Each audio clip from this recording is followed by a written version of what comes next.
Cambodia has formally asked the UN Security Council to take urgent action over what it described as a series of unprovoked and escalating armed attacks by Thai forces along their shared border, elevating the dispute from a bilateral conflict to an international security issue.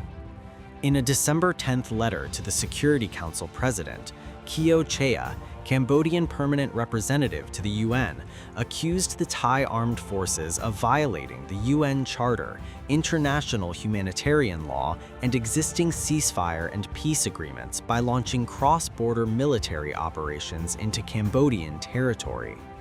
The appeal comes after several days of intensifying clashes in border provinces, including Preah Vihear and Otter Manche, with Cambodia alleging that Thai forces used heavy weapons, tanks, artillery, drones, warplanes, and toxic smoke in attacks that extended into civilian areas.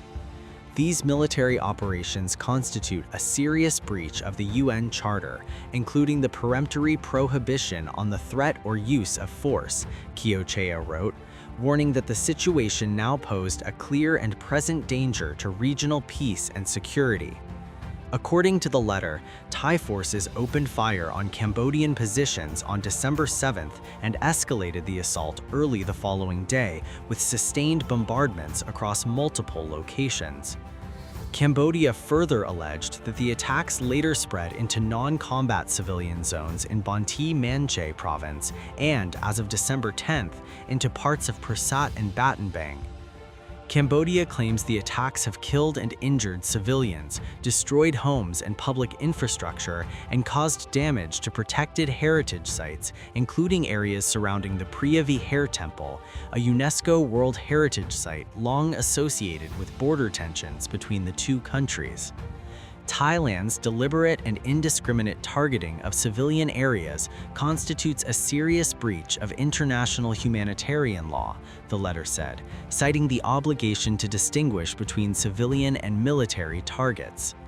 Phnom Penh also accused Thailand of violating the ceasefire agreement signed on July 28th and the Kuala Lumpur Peace Accord concluded on October 26th, which committed both sides to resolve border issues peacefully and refrain from the use of force.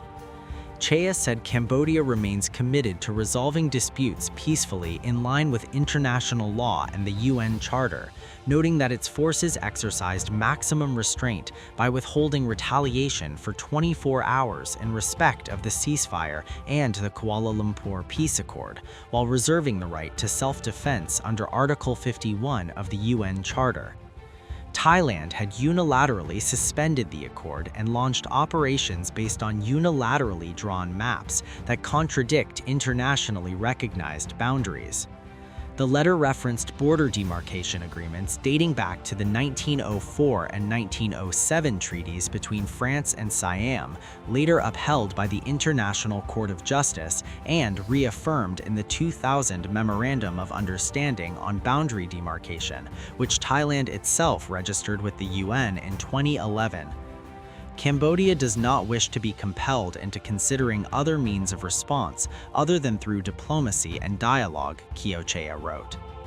The Cambodian government is asking the Security Council to condemn Thailand's actions, demand an immediate cessation of military operations, and call for full compliance with international humanitarian law.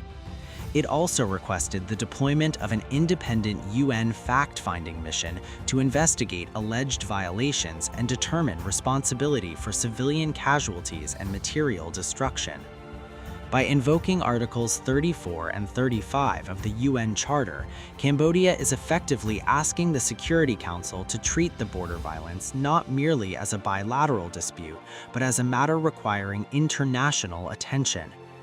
Thailand's actions represent not only an attack on Cambodia, but a direct affront to the international legal order and to the authority of this council, the letter said, arguing that the credibility of the UN itself was at stake.